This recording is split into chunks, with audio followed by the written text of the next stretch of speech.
Hey,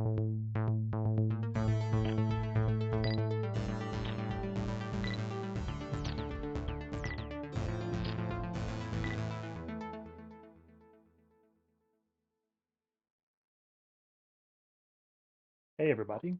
Thank you for joining us tonight. Um, we have another jam-packed event for you this evening. First off, we will be going through the news segment as usual. That's going to be delivered by Pablo, ChiLin, and Cristian. Next, after that, we're going to be talking about a very important topic in the information security industry, and that's going to be networking in the field. Very important topic with regards to, what we do, how to meet people, and really just trying to get your name out there to increase your exposure. And usually that will help you in, trying to advance your career, getting to know, um, different topics in the industry. It's always a good thing to network. So thank you, content team, for putting that together. After that, we're going to be taking a break for about 5-10 minutes, and then that will lead into our feature presentation for tonight, which is going to be given by Gage Gouveia on digital forensics and incident response. Before we get started, though, I did want to just make a quick mention about the CCR that we are going to be that you guys have been filling out throughout your participation in the sessions. Um, because of the impending strike that's going on and our validator being faculty, I don't know what the outcome of the CR designation will be. I just wanted to state that at this point. Um, However, I will be discussing with the faculty on what the arrangements are going to be with that from the uh, Sheridan faculty side as well as the CCR administrator side to see what their plans are given the situation that we're in. So stay tuned. I'll let everyone know what the next steps will be from that perspective. Um, so yeah, that was my main topic that I wanted to just quickly mention. And now we can roll straight into the news.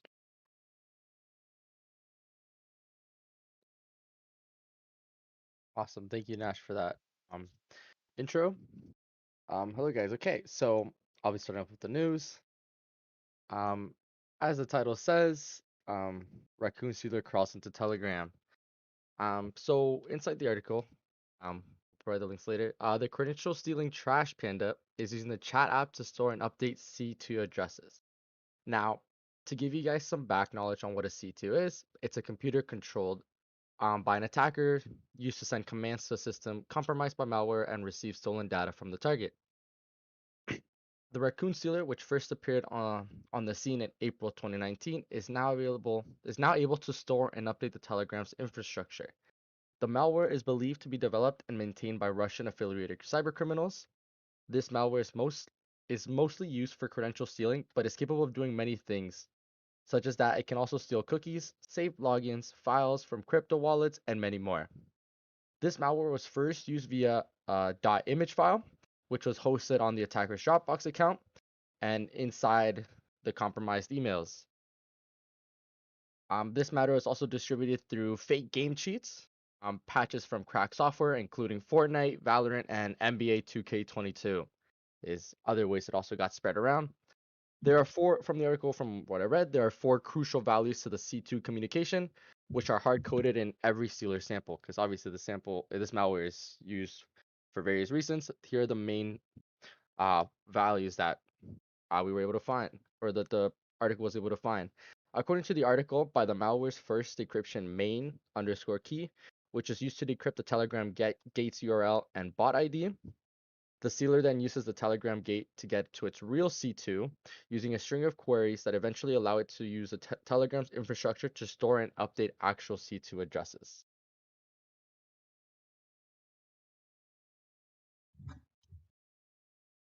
Okay, so this news is about gaming, banking, Trojans dominate mobile malware scene. So In Kaspersky's February report, the researcher says that the overall number of attacks on mobile users has gone down last year, but the attacks are getting slicker in terms of malware functionality and vectors. So the report also shows that there are new players continue to emerge on the cyber threat market as malware becomes more sophisticated. The decrease in the overall number of attacks is compensated by the greater impact of the successful attacks. And the malware developers are mostly focusing on banking malware and spyware. The new tricks using on mobile banking malware include fake host banker and cookie stealing. And cyber criminals also went after mobile gaming credentials, which are often sold after on the darknet or used to steal in-game goods from users.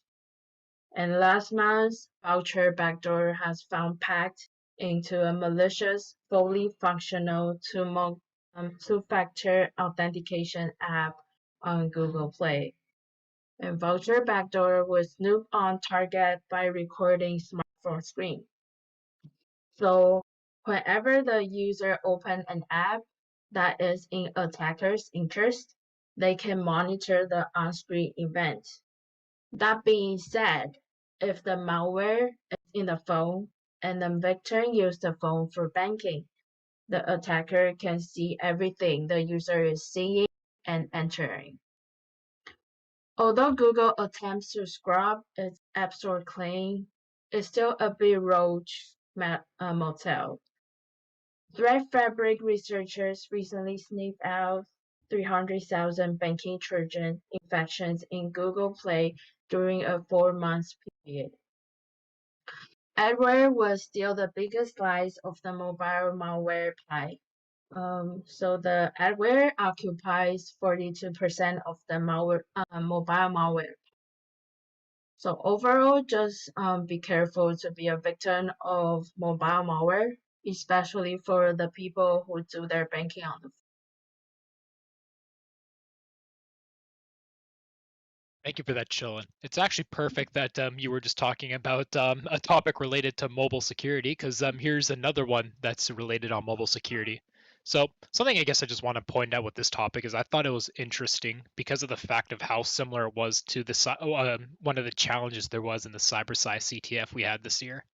And at first I thought it was just a fun, interesting challenge, but turns out that the exact path that this challenge followed is actually a very big, the kind of common factor that you come across with a lot of mobile apps, and that's exactly what this report is about.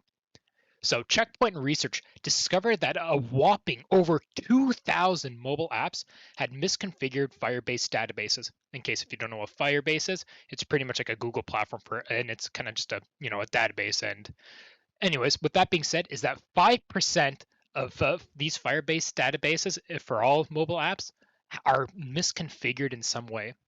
So that way, so you understand what this means, is that these databases can contain information that varies in how severe it is. If you want some context to what these would be, is that they found, or well, at least the researchers in this case, is that they found exposed chat messages, personal photos, tokens that were related to health data, and so much more. So pretty much anything that would be put on these misconfigured Firebase data, which even like I think credit cards, social insurance numbers were discovered on some of these things, showing how severe that these misconfigurations are. All individual, like if you were to account for all individual downloads of the apps, there are over or up to 10 million users that may be compromised to these breaches. Well, not breach, but to the vulnerability. These apps are in a whole bunch of different categories. So it's not just like kind of like shovelware kind of game apps. It's things from e-commerce, dating, fitness, and so much more. To give you an idea of how simple this attack is, all what you need to do is you can just abuse VirusTotal itself, which is a completely legitimate service. So before I begin talking about that, for those who don't know, VirusTotal is a platform which I don't know if it still is owned by Google, but at some point owned by Google, and pretty much it has up to 70 vendors, all computer security, from Bitdefender, CrowdStrike, McAfee, pretty much all the big names in the industry. And pretty much it's an automated solution that checks through all these apps and it stores like a giant, giant database of indicators of compromise, malware binaries, and so much more. And pretty much just by abusing what's on there already, you can look for strings such as wildcard.firebaseio.com or type APK. So that way you can essentially Google dork this computer security service to find vulnerable databases and vulnerable Android apps which may have sensitive credentials or more information in them. To give you an idea of how severe this really is that many corporations actually have a part of their policies that things like mobile apps or executables are automatically sent to VirusTotal, meaning that a lot of potentially developer-based tools are perfectly exposed and stored on there. Researchers believe that this is because of the fact that developers spend so much time and resources securing the application from attacks. So, for example, like cross-site scripting or maybe a SQL injection, is that they completely neglect to check settings on their cloud databases. And as a result, is that they believe that these come from during a development cycle in order to save time. Is that they'll purposely keep a more insecure but more convenient version on it, so that way it's easier to debug it. However, in the process and after that long drawn development time, is that they tend to forget it and leave these misconfigurations available, meaning that these devices are shipped without them knowing that they have kept those same kind of debugging settings on.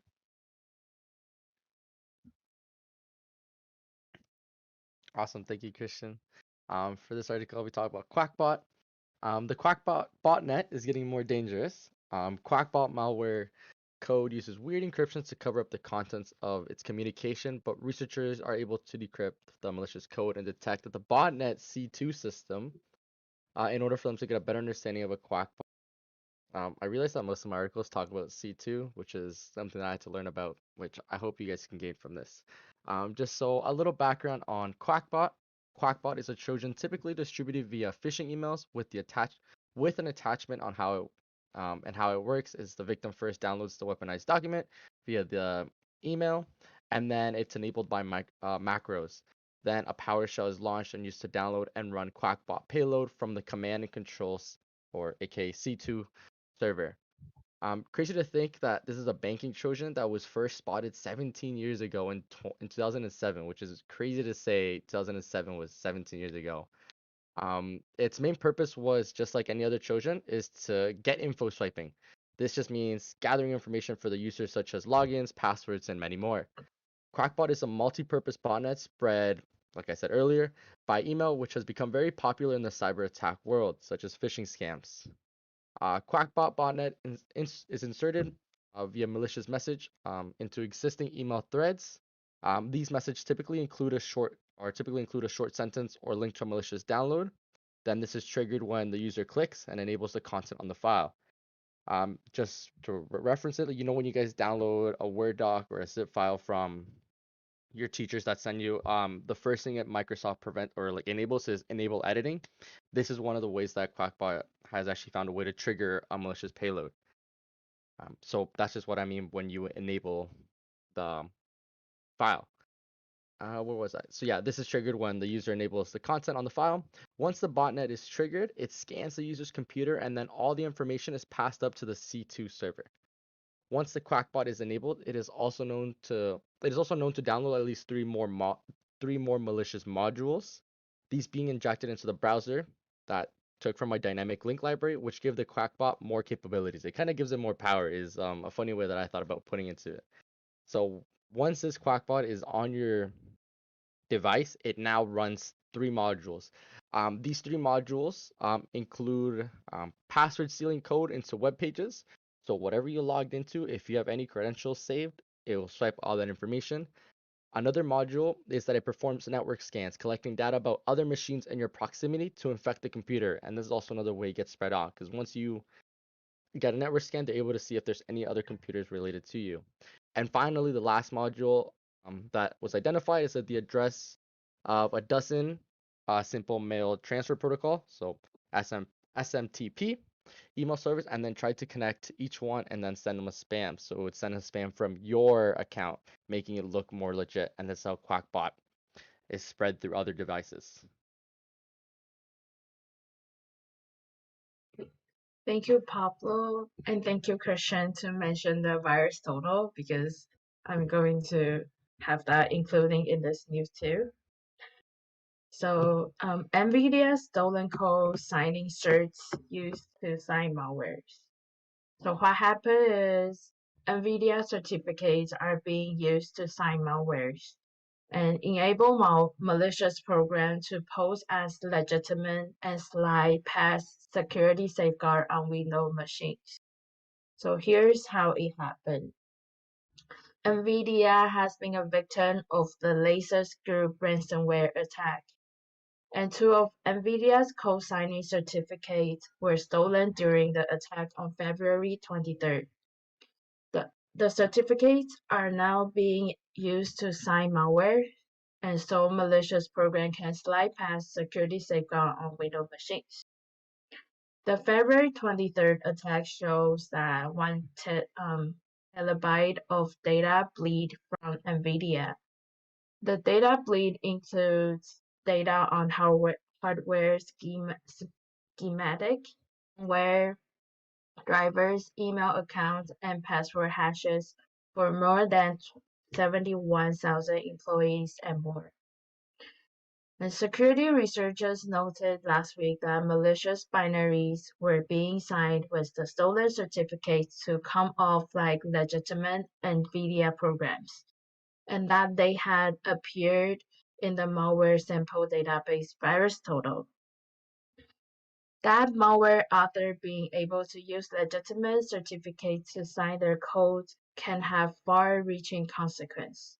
Because signing certificates are the key computers use to verify trust in software, and validating code signature is a critical step in securing the global code supply chain.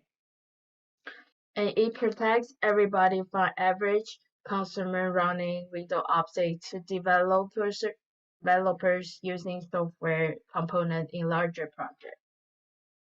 The dire solution is somewhat mitigated due to the stolen certificates have expired, but that's not a perfect solution. So here is how we block the sign malware. So admin can keep Windows from loading known vulnerable driver by configure Windows Defender application control policies to control which NVIDIA drivers can be loaded.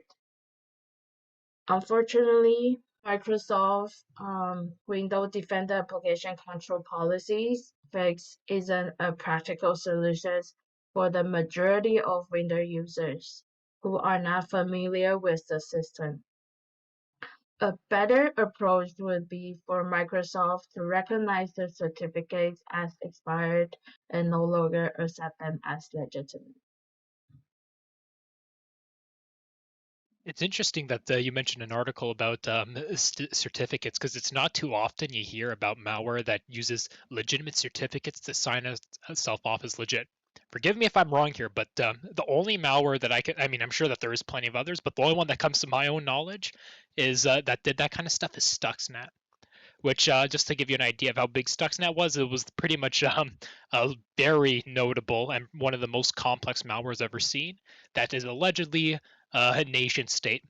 And speaking of nation state, that's the perfect segue into this next article, which is about the Russia invasion on Ukraine. So, unfortunately, since we had our, well, actually, fortunately, since our CTF, um, well, I mean, not the situation is unfortunate, but pretty much with our what happened was is you may have realized that 2 weeks ago we didn't have an event, and that was largely because of the fact that we were preparing for a CTF. And within that time, there was the Russian invasion of Ukraine, and we missed pretty much we didn't get to cover a lot of the interesting big complex stuff that happened within that situation, but pretty much it's a very interesting glimpse into what the new world of information wars look like, what IT wars look like.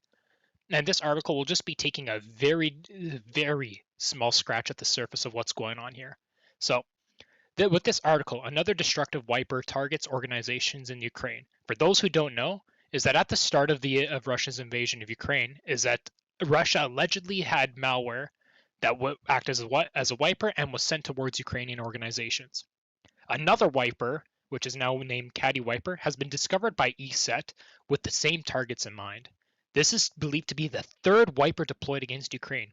And for record, I'm pretty sure that the invasion has only been going on. I think it's in its third week. So to see a third nation state or potential nation state malware is extremely fast. The wiper destroys both partition and user data on the drives that are connected to the infected PC. Current evidence suggests that the infected PCs are infiltrated through a compromised network.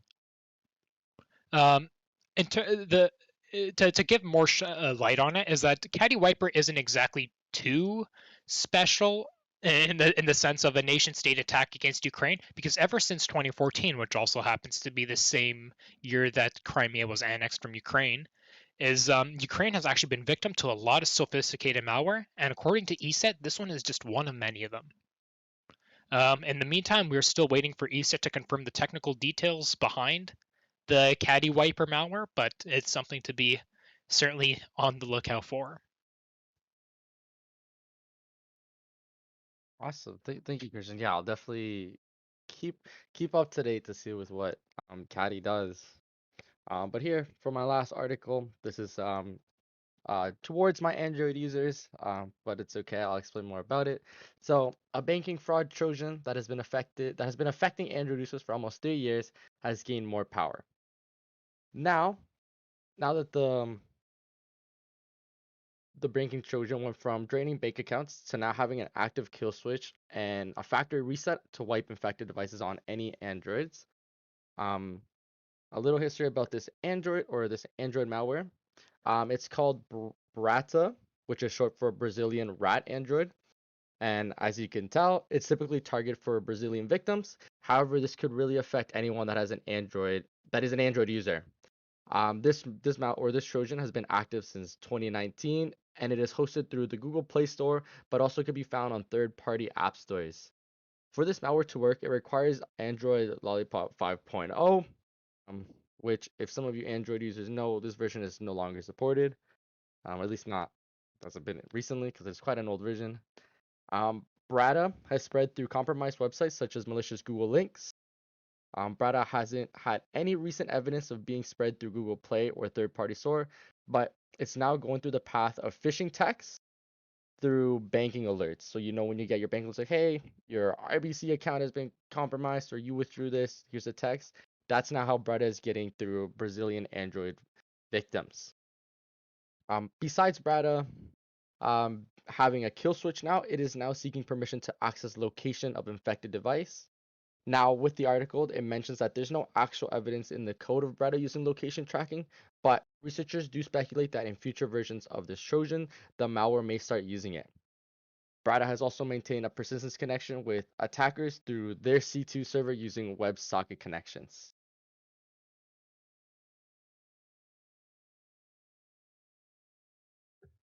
Okay, thank you, Pablo. So this is my last news. So Samsung was attacked by the same group as the NVIDIA. So Samsung confirmed lapses ransomware hit and their source code leak. So just a week after GPU maker NVIDIA was hit by Lepsus ransomware group, Lepsus is claiming another international company among its victims, and the site released data purportedly stolen from Samsung Electronics. And since we have talked about this Lepsus group in 2 news, you might be curious about who is this Lepsus group. So Lepsus group emerged last year and is probably best known for its December attack on the Brazil Ministry of Health that took down several online entities.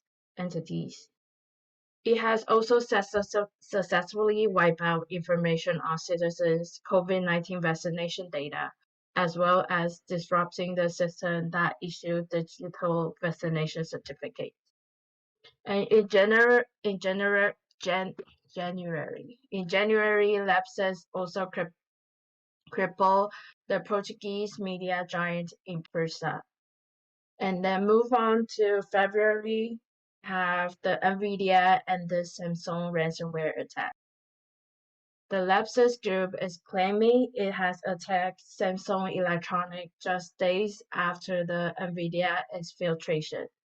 And this time, it released data purportedly stolen from the Samsung attack.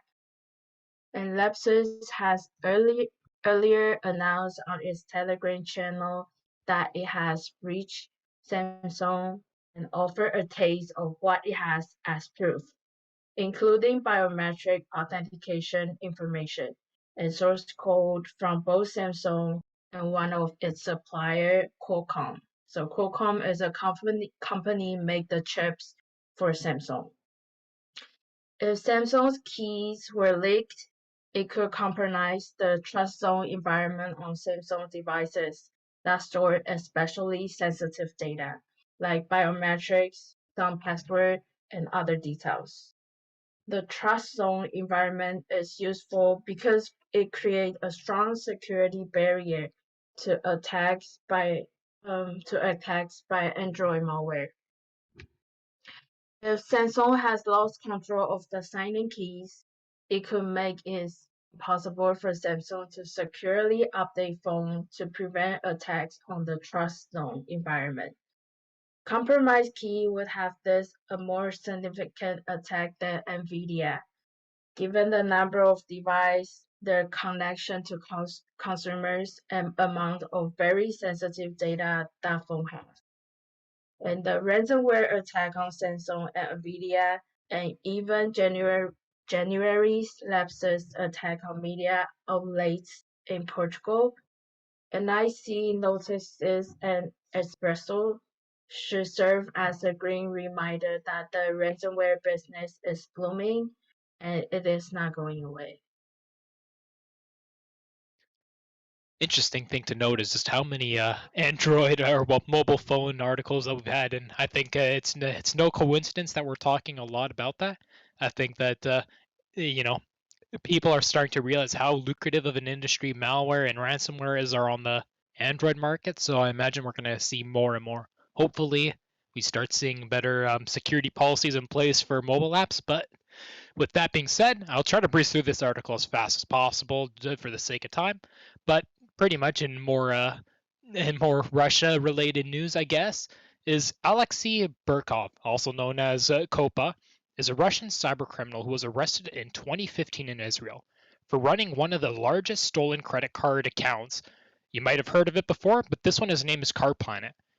And this one was resulting in $20 million in credit card fraud solely on American citizens.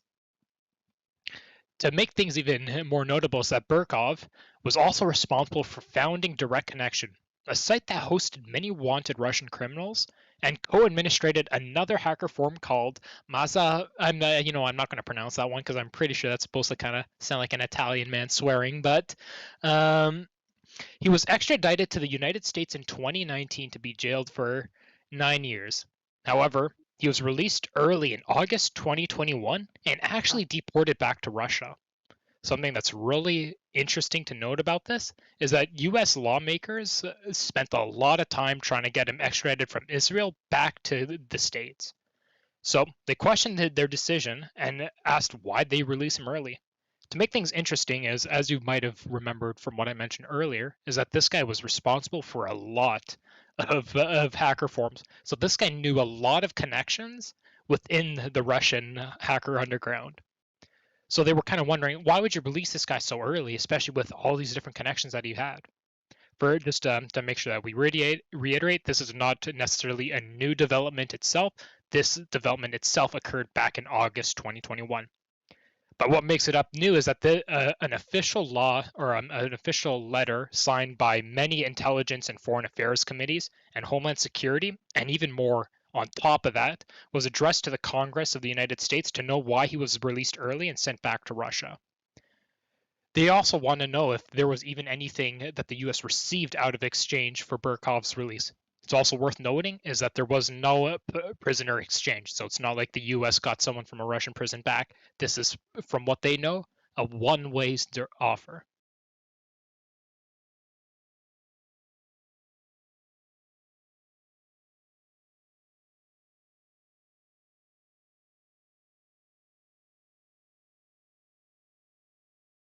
Thank you guys. So next up, I'll leave it to the content team to continue on with the How to Networking presentation.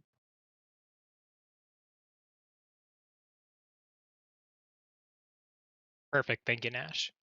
Let me know when, or actually, I'll go into Jack's stream here. Or actually, I can't see that because it's popped out. Just let me know when you're good, Jack.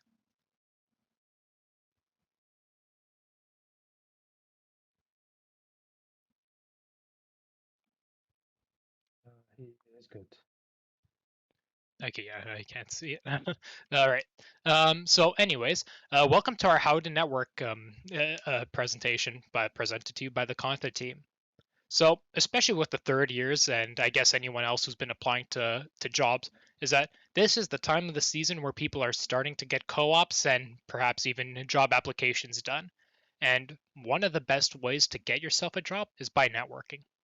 Not only is networking great for finding jobs, but it opens up a lot of opportunities.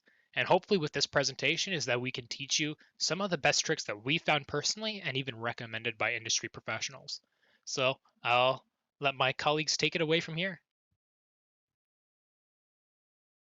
Okay, so first we're going to start off with probably an important question. What is networking, for those of you who don't know? No, we are not talking about the networking you might learn about in class with routers and switches and all that. So what is networking? Networking is the process of creating a professional network by interacting with other professionals.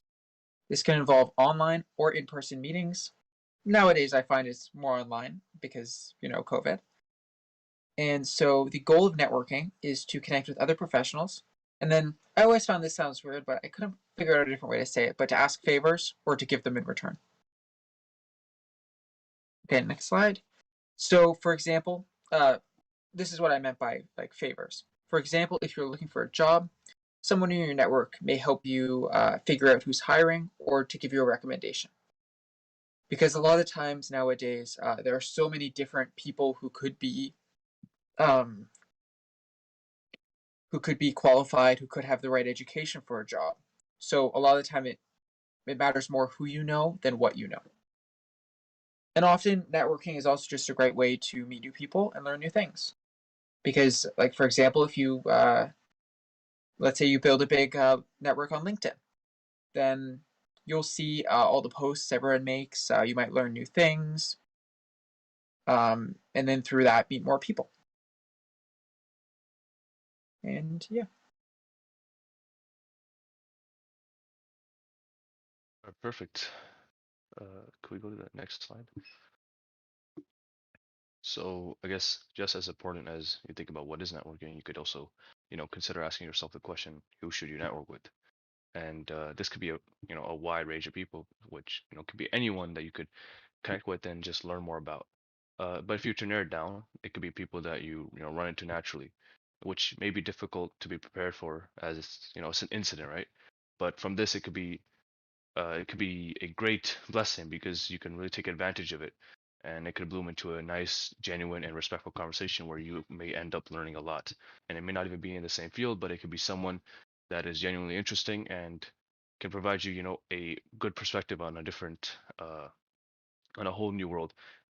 Like, I mean, if they're in like a new or separate industry, you could also network with people at conventions, which they're the big gatherings with where everyone goes with common interests. This could be a great place to network. It's kind of what makes the most sense just by hearing it on paper. And among so many people, you can really just meet potential industry professionals and being able to leave a good impression. It's also a great thing to take advantage of. And when it comes to leaving a good impression, this can be something that goes a long way, which you could be well spoken and well dressed and stuff like that, genuine and respectful. And this can be the main way for you to really bridge yourself into the InfoSec community. It could also be beneficial to have an icebreaker and stuff like that. You could also network with people that are local, and this can be more so limited to people that are in your vicinity. So this can be your family, your friends, your teachers, anyone that's around you. And surprisingly, I've heard a lot of stories about the people that are around you, so especially your family that help you get a lot of jobs. So this can be a great place to start networking, and also help you practice as well and learn how to use LinkedIn. So yeah, to summarize, you want to establish yourself, establish connections between people, which can include yourself and others, and also, to other people. And for yourself, it will be, great to get referrals. Helps expand your network, and you can, learn a lot from it. When it comes to other people, you could also bridge connections between people. So this helps with outreach, and it puts your name out there. And really, anyone that you want to learn more about and have the ability to be, anyone that you can learn more about, but you have the ability to be well spoken with, it's a good candidate for someone that you should network with.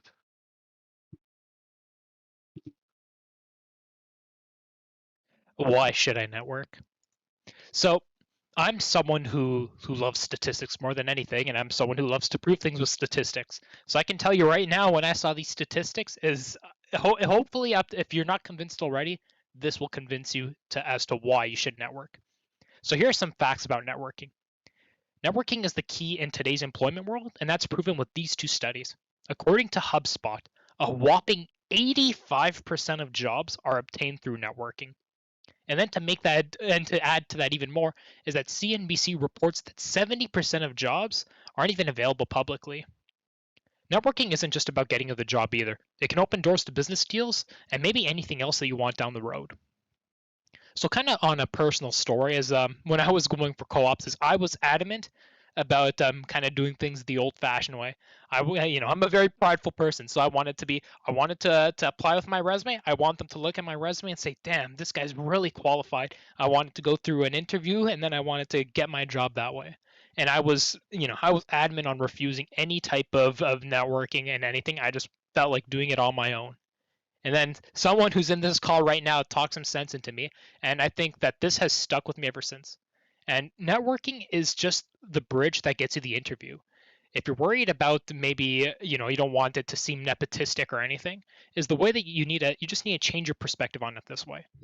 There are hundreds, maybe even thousands of applications that any business might receive for a job. And the problem is that as you could tell from maybe our co-op classes and maybe then I could tell you as someone who went from other schools too and any other service they go to, you're always kind of like advertised to kind of fluff up your resume a little bit, maybe make it seem a lot more professional than maybe what your knowledge really extends into. And the thing is that HR is well aware that this is pretty much what resumes are. You're supposed to make yourself look as good as possible. So how do they get that assurance from just paper? Networking is the way that they do it. They talk to people who they know and trust and who they've seen their work. And by networking, all what that does is guarantee you the interview. It doesn't guarantee you the job. You will get the job on your own merits. And to tell you why it works is that pretty much like just I had mentioned earlier, is that there's so many resumes, so many applications for HR to look through that it just makes more sense for them to go with someone who's been personally recommended. Because if they've been with someone who they know and trust versus someone who they are not aware at all, there's just a less brisk and less tolerance for error when you hire someone who is well known to someone who you trust. And I guess just another way to put into perspective is if you're a businessman or you're a businessman, woman, and you're trying to hire someone, who are you going to take? Someone who looks good on paper, who you will be taking a kind of a risk with, or someone who has been personally recommended to you through someone you know and trust?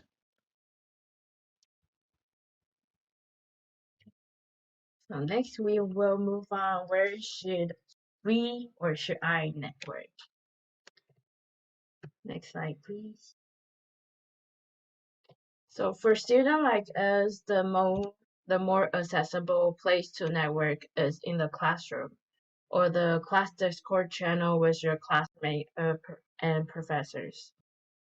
So don't underestimate your classmates' power.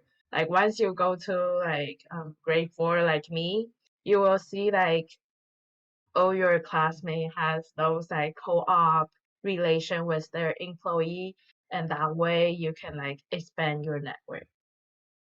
So when talking about professional network, linking would always be brought up in the conversation.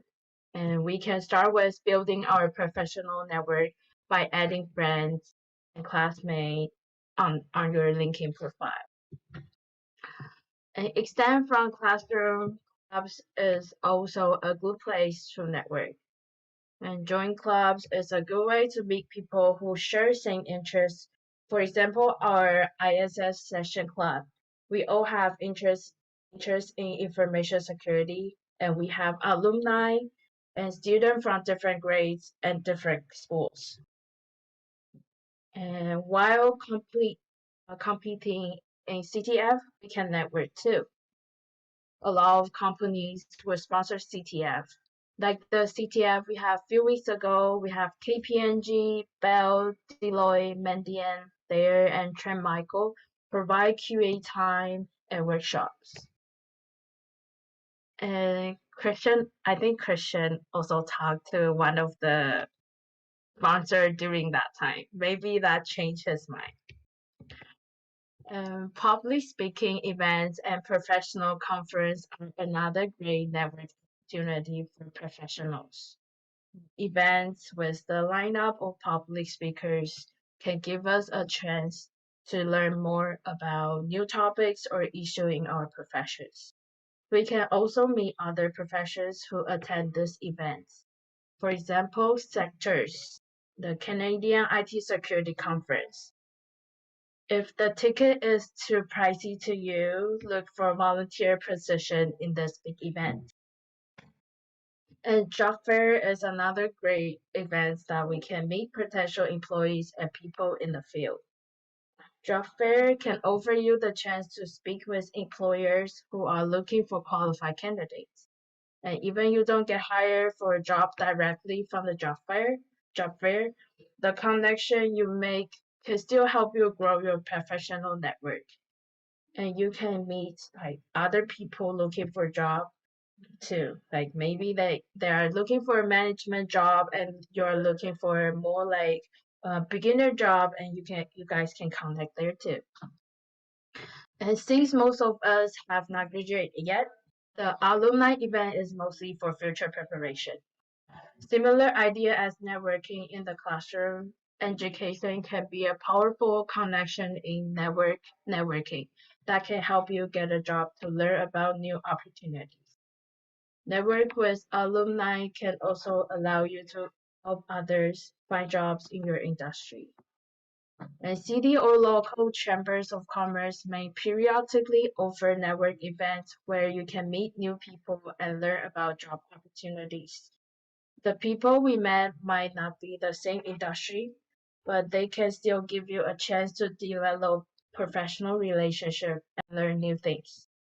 And diversifying your professional network with people from different industry and backgrounds can help you grow your chance of finding a job. And last thing is volunteer opportunities can be beneficial in several ways.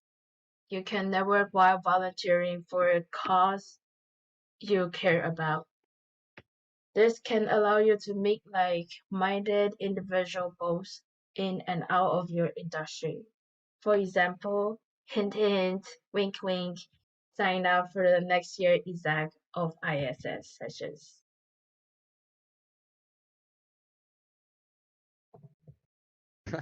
Awesome. Thank you, ChiLin. Great advertisement. All right, guys. So Pablo, and I'm gonna talk about how should I network. Now, for myself, I'm all about networking.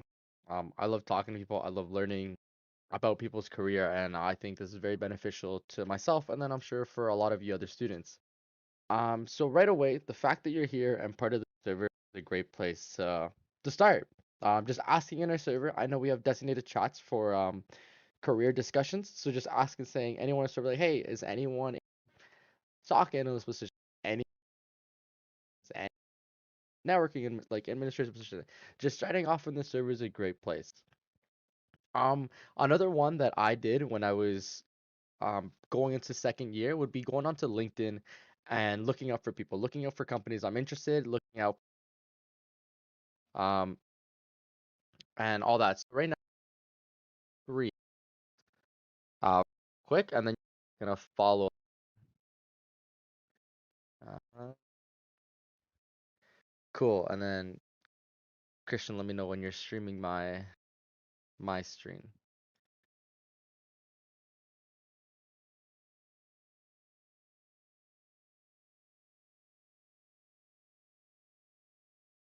Cool. Just to make sure, I see my thing lighting up every now and then. Can you guys hear me? Right now, yeah. I'll let you know. Okay. Starts cutting. Okay, cool. Thank you, thank you, thank you. Okay. Like I said, so this is one of the things that I learned through the Sheridan advisory, booking an appointment with them, and they actually showed me about this great skill that I still to this day use, even though I'm lucky enough not to look for co-op. I still think it's a really cool useful. So all you're gonna do, you're gonna go to LinkedIn, look up the school you're a part of. So for example, we're Sheridan, so we're gonna look up Sheridan College in the search bar. Come to Sheridan. From here, you're gonna click the alumni tab. This will filter out some alumni. And then from here is kind of where you can start working on what you like. So for example, when I was in first year, I was like, you know what? I want to work for Google. So I would type in Google, Google becomes a filter, and then it recommends people that were part of Google or still work at Google, depending what category. So obviously there's advertising and marketing, computer system and technology, different filters like that. Um, Obviously, as I went through the program, I just kept messing around with these filters and kept looking up for different things. So for example, PwC, which is another company that is huge. A bunch of other students that also work for PwC, and then from here you get to meet a lot of other students or like students that were at Sheridan that work at this company. So for example, for me this summer, um, I will be working at Packet Labs. So right away, I look in Packet Labs. So let me just clear some of my filters. So it's strictly Packet Labs only. I see students that are Packet Labs, and from here, I've actually been connecting with some Sheridan students. Like, hey, how did you get this position? What are some things I can look forward to? That should be it for me, and I highly recommend to you guys definitely check out this filter, looking for different things. So back to what I was saying. So yeah, when you're reaching out to students, or just industry professionals. Oh wait, Christian, can you go one slide back? When you're reaching out, be respectful. Remember, you are going there. You're asking for their time. They do not have to reply to you. Sometimes they won't even ghost you, but that's okay. You're going out there, putting your name out there. Be respectful when you're reaching out. So introduce yourself. Let them know who you're reaching out for. For example, I message a lot of people on LinkedIn, and for me, my angle would obviously are which will hopefully work in the States. So I have to start off with I'm a cybersecurity student in Canada. Obviously, right now, when I was in co-op, we're looking for co-op, I would start off with like, I see you're in this company. I would like to learn more about this position, and be respectful when you talk about this. Because once again, remember, they're taking their time out of their day to reply to you. Awesome, Christian, you can go on to the next slide. Like my other execs mentioned, during CTFs, be sure to reach out to participants and congratulate people on their accomplishments, big or small. So whether that be on LinkedIn, or even when we announce the winners, be like, oh, congrats on, I won an Apple Pencil. Congrats on you guys coming in the top 3. That's a huge accomplishment. Or even on LinkedIn, when some of your classmates get a new job or a new position or a reward, or they complete a certificate, congratulate them. This just lets the community know that you are an active and engaged and supportive member, which to an employer goes a long way because you can see that you are a team player. And from my point of view, when doing with interviews and talking to employers, they love to see someone that's engaged in the community.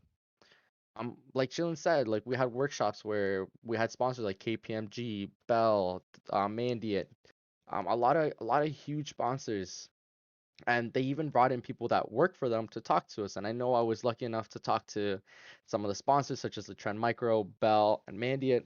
Really cool people. I was able to connect them to LinkedIn, and I was able to ask more questions more on how they got to their position, because I'd be interested in to fall into the field that where they work at right now. In most cases, companies representatives usually are interested in networking with future talent. They're there to see who's interested in what they provide. They're just like, okay, I got to meet Connor at the CTF. Connor is crazy good infrastructure. I'll keep Connor in mind when we're doing job interviews. Stuff like that. They remember your names. They stick out, especially when you're active in the community. And lastly, like I mentioned earlier, show how passionate you are and supportive of others. For example, on LinkedIn, you see one of your classmates get a position, congratulate them, like the post, follow the company you want to be a part of.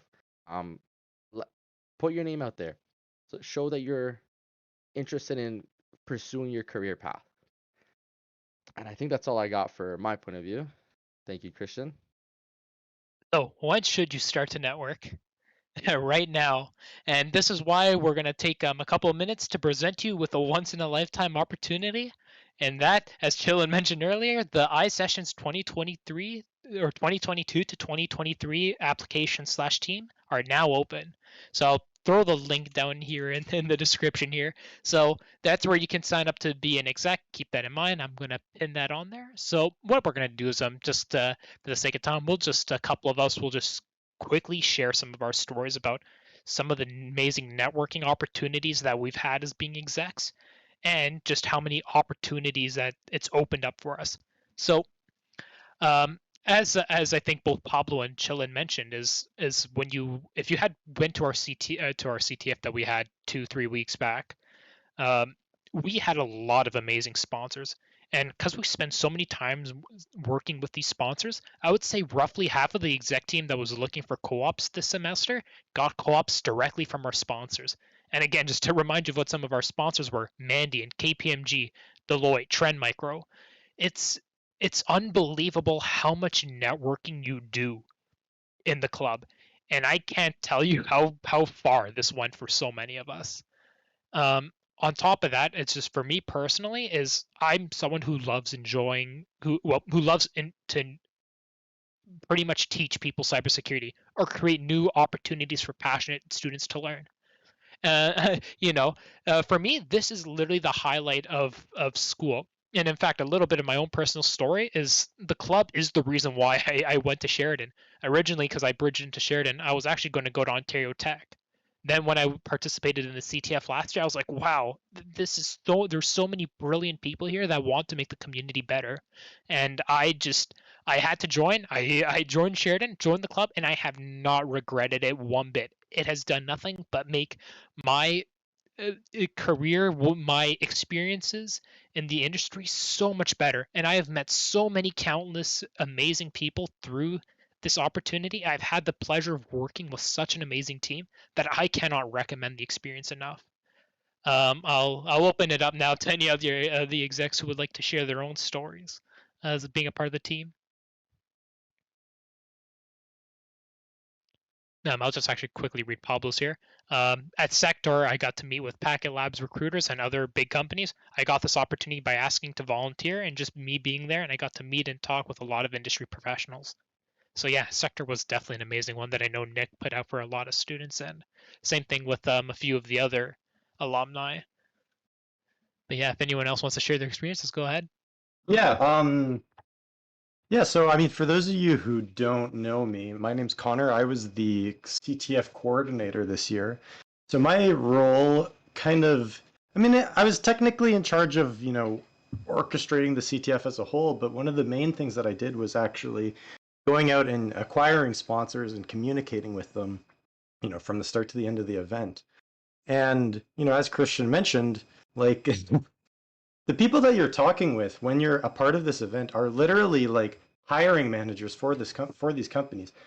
I went into an interview with Trend Micro, and it was the guy that I've been emailing with for 8 months, trying to set up this partnership for the CTF, and he was the person that was doing the interview process. It's the exact same thing for KPMG. Like it's the same thing for Mandiant. All of these companies, like they're very interested in students. They're very interested in students that are doing these extracurricular things because really, like, what looks better on a resume or for prospective co-op student than passion and this kind of stuff that you can do. Any of you here are more than qualified to join the exec team and participate. Like you don't need to be some sort of crazy genius or have a lot of experience. Like none of us did, right? I had participated in like 2 CTFs when I joined the CTF team last year. You don't have to have a ton of experience. You don't have to be crazy smart. You just have to care. And you have to want to make a really good event and you have to want to do well. That's all that matters.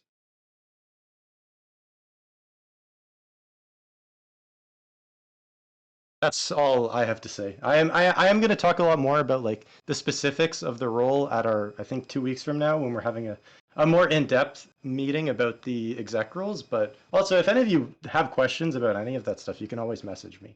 But I will be talking more in depth in a couple of weeks. Thank you, Connor.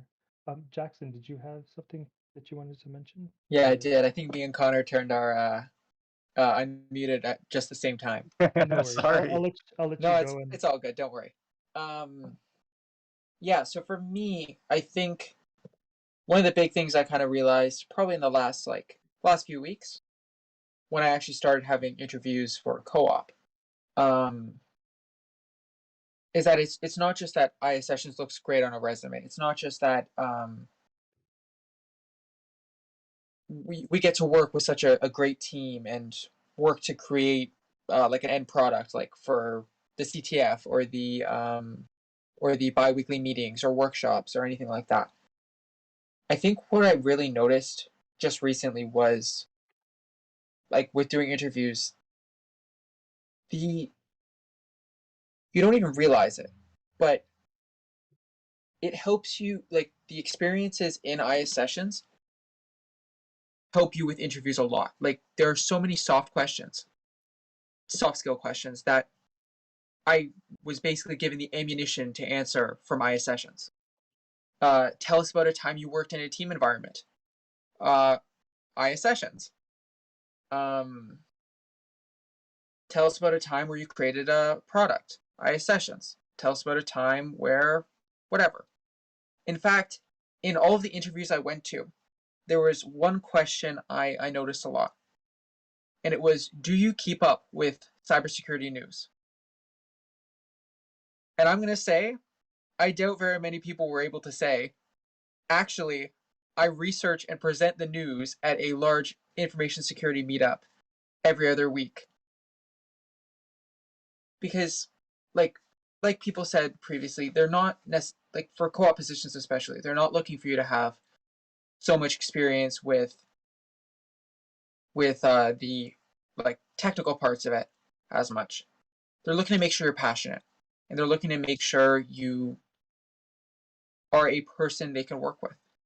And ISSessions gives you the opportunity to grow those skills and prove those skills, which is an amazing opportunity for your future. And yeah, that's what I have to say. awesome. Thanks everyone to sharing. I just wanted to quickly talk about, well, two things.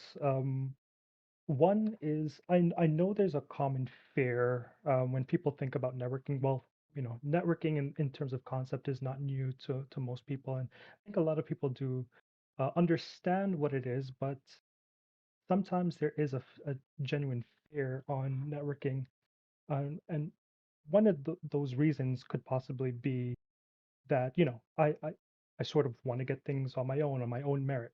Something that I know Christian mentioned earlier, and I think if you are having that frame of mind, then your understanding of the role and the purpose of networking needs to be reformed. Um, Networking is not necessarily a tool to get you what you want. Um, it's a tool to give you the opportunities to achieve what you want. And the difference there is the opportunity.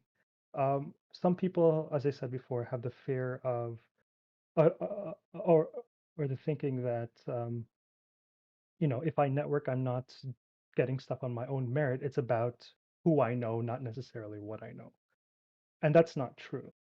As Christian mentioned, networking allows you to have the opportunity to demonstrate what you know by utilizing the connections that you've made.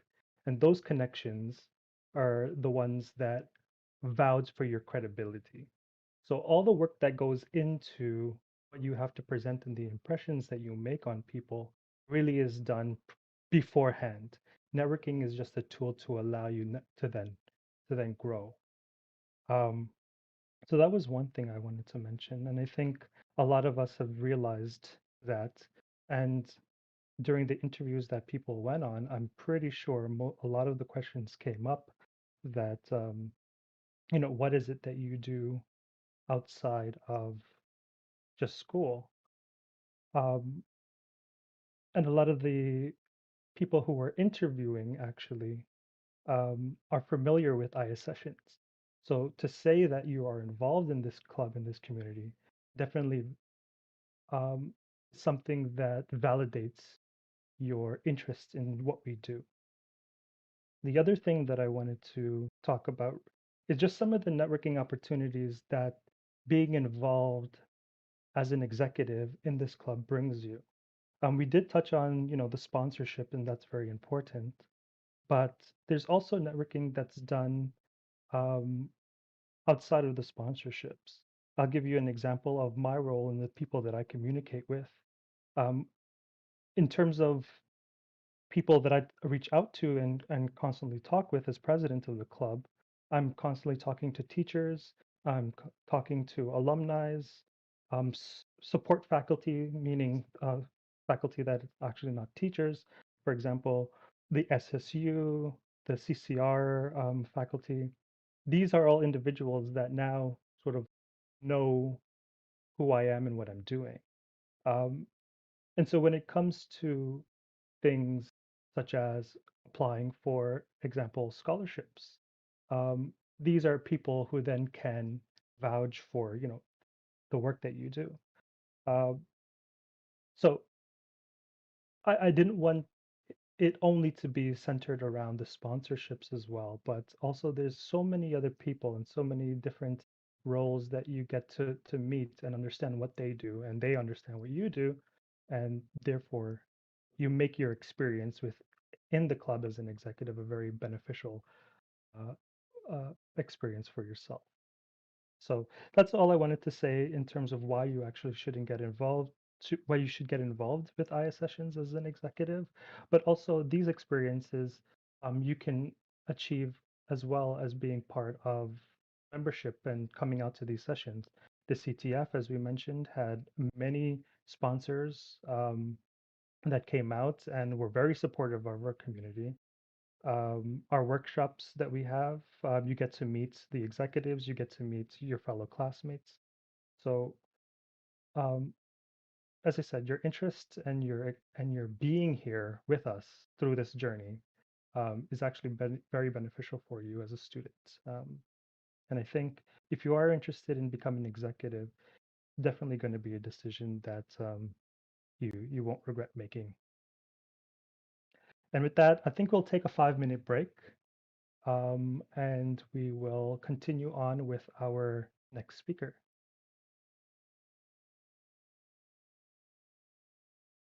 I don't know how many people are still here, but just as a follow up to what we were talking about before with exec stuff, if you're like a first year right now or second year, don't like count yourself out or think that you're unqualified by your year.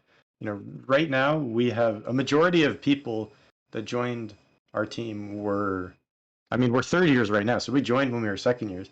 We have 4 people that joined that had just finished their first year, and they were, they're just finishing their second year now. Like, you can absolutely apply, and you can absolutely have a huge impact, regardless of what year of school you're in. That's no problem.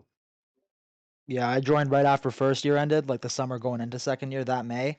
I didn't know a thing, like not a thing. And I don't just mean technical things. I mean, I didn't know a thing about running a club. I had come to club meetings quite a bit, but I didn't know any of, how to set up the meetings, how to find speakers, nothing. I was, completely new, to the program and to security in general. And you pick it all up from your teammates. No one's going to, leave you solo to go put out all these fires. You're working together with your team. It's whatever skills you need to have to be successful, you'll learn alongside your team. It's never like you're never alone, that kind of thing. So don't Sure. be scared. I'd Yeah, also add, absolutely. I'd also add that we have a lot of like different options within the team. Like, it's not just that you do everything; it's that you can kind of focus on something you enjoy. So really take a look at what positions we offer, and then I'm sure you can find one for you. So I just want to mention that if you're haven't thought about doing infrastructure, I highly recommend doing it. When I first took the position, I didn't know anything about infrastructure at all, and then through the last year, I've actually managed to learn a lot of things about logging, the Elk stack, Kubernetes, Helm, Terraform, and many more technologies. You have quite a bit of time to work on the infrastructure, and a lot of it is already done. So it's really learn at your own pace, but you definitely will learn quite a bit. So just give it a thought. And if you ever need help, Kyle will always be here to help Yep, you. I'll always be here. Always. Kyle will always be Always here. and forever. Yeah, like with this club, like I got to meet so many different people that I would have met like years that are higher above or even years that are below. But I've been part of ISS since probably like 2018, I want to say.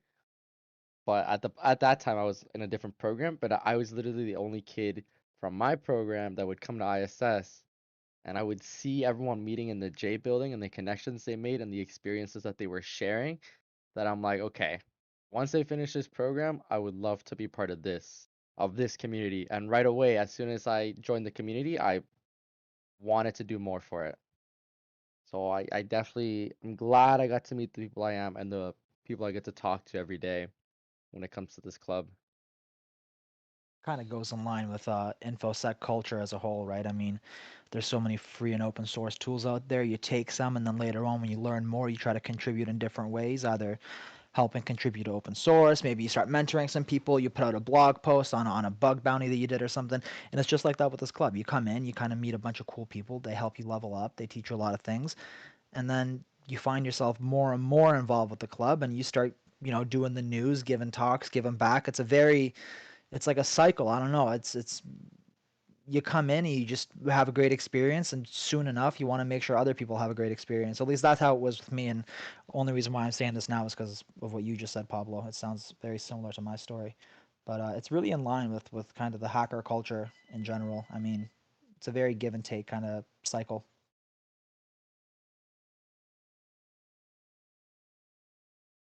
So, thanks everybody. We're going to be starting again. So next up we have Gage Gouveia. Gage is a Fleming College graduate who currently works as a consultant. In his positions, he worked closely with clients to investigate, analyze, and remediate ransomware and business email compromise events. Um, he has professional experience with compromise and vulnerability assessments, digital forensics, threat intelligence, and malware analysis. While not working on an active engagement, he can be found conducting self-directed learning and keeping up with the latest in the field. Um, so Gage, you can go ahead and share your screen if you have a PowerPoint presentation. Yeah, definitely. Thanks for that introduction. I appreciate it. No problem. Give me one moment, just get this sorted. Fingers crossed that worked. Let's see. I'll give a moment for everybody to take a look. And yeah, we're good. Awesome. Awesome. Well, like I was introduced there, my name is Gage Gouveia. I'm a consultant for breach response and advisory at CItelligence. I'm a graduate from Fleming College from Computer Security and Investigations, same as Cristian. Looking at the attendance here, I do see a few others that are in that same program currently, which is very nice to see. I also graduated from Fleming back in 2014 from Community and Justice Services. Excuse me. That course was mostly corrections and non-enforcement justice services. Wasn't really my thing, so I decided to go back for something I was passionate about. I figured I'd throw in some achievement goals here. My most recent one is top 1% in TriAcme, which was pretty nice. I was working towards that for a little bit. And my next one is going to be obtaining my GCFA whenever I end up getting the go ahead for that, because that is a very expensive certification.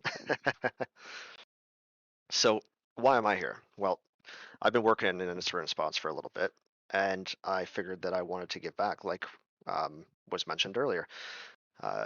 I love talking with people and discussing things that are happening in the field and trying to assist people any way that I can. So I'm going to talk a bit about that and the things that I do. Some considerations when you're working in an incident response and cybersecurity as a whole, as well as a little bit of advice from somebody who's in the field and has gone through the job searching phase and the first steps when you're in your career and networking, etc. I do want to put a little disclaimer here, though. As you can see, this is only going to be a high-level overview. Pretty well everything that I'm going to talk about deserves its own PowerPoint presentation. If not, you could even build your entire career in it, like malware analysis, right? We definitely don't have enough time to go over everything in as much detail as I wanted to. So we'll just scratch the surface, and I'll try and answer any questions that you guys provide. I have the stream questions channel up, so if I see any questions pop in while I'm presenting, I will deviate and answer them as best I can. So what specifically do I do? I do a lot of things, mostly ransomware and business email compromise investigations. That's our bread and butter. When those incidents occur, we are engaged and we try and remediate the situation as quick as possible. There are a lot of complicated moving parts in those, and we'll get to those as well. Vulnerability and compromise assessments. I'm sure a lot of people here are familiar with running tools like Nessus and OpenVAS. I'll tell you, it's basically the exact same thing, just in a different setting. We'll talk a bit about e-discovery. That's something that I do, which is when a client gets breached and they need things identified. They need to notify people that their credit card information has been taken or their health information, something along those lines. Advisory as well. Malware analysis is something that I dabble in, though is not specific to my position. Threat intelligence, development, and of course, everybody's favorite, reporting.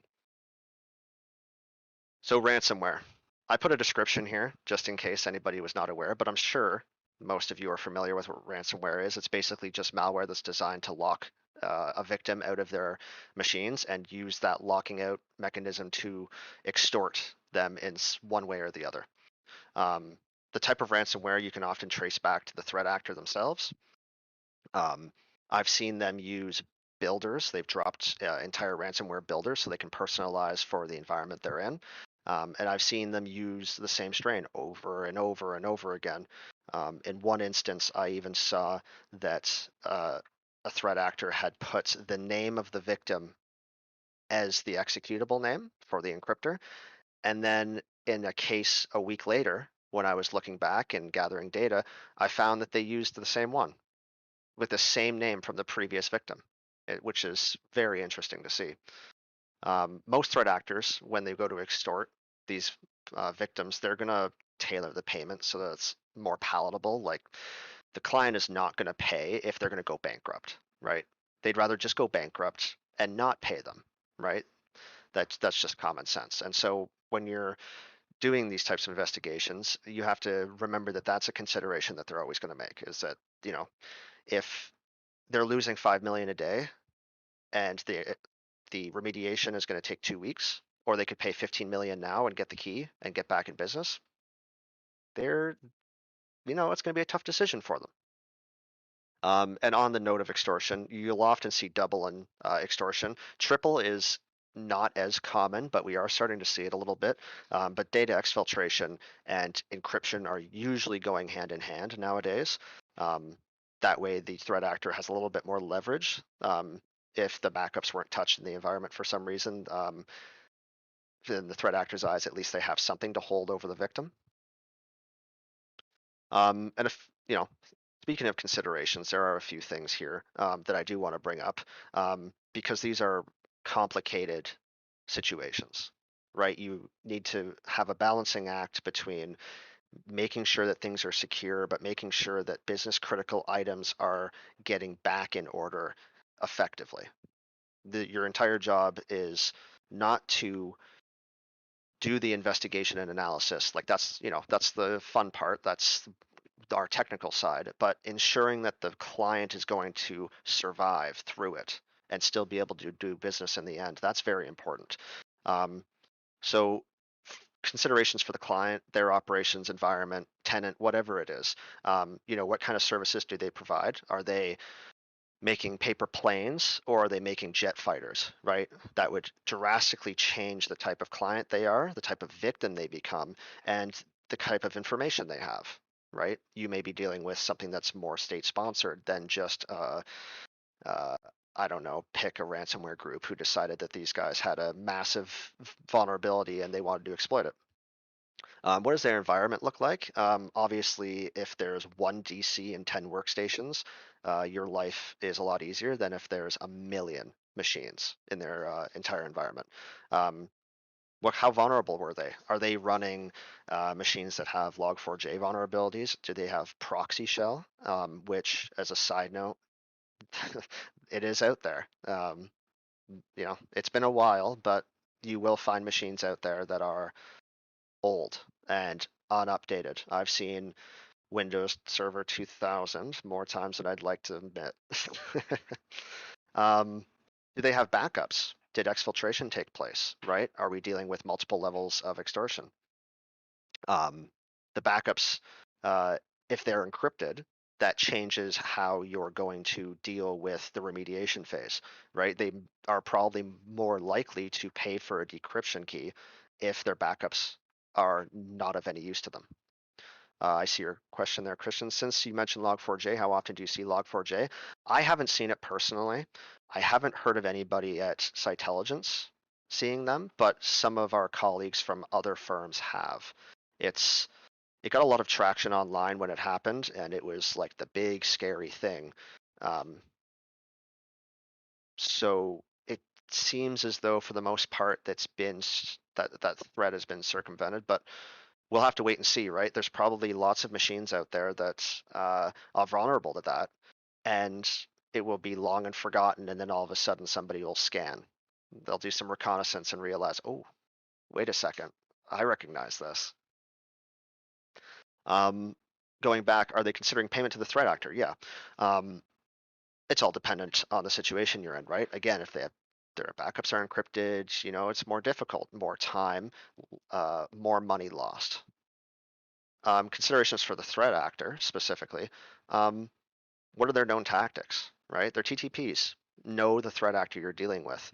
A lot of times when ransomware incidents take place, they're going to leave a ransom note, and they like to sign it along with anything from the kindest words to the strongest profanity I've seen in my entire life. It all depends who you're dealing with.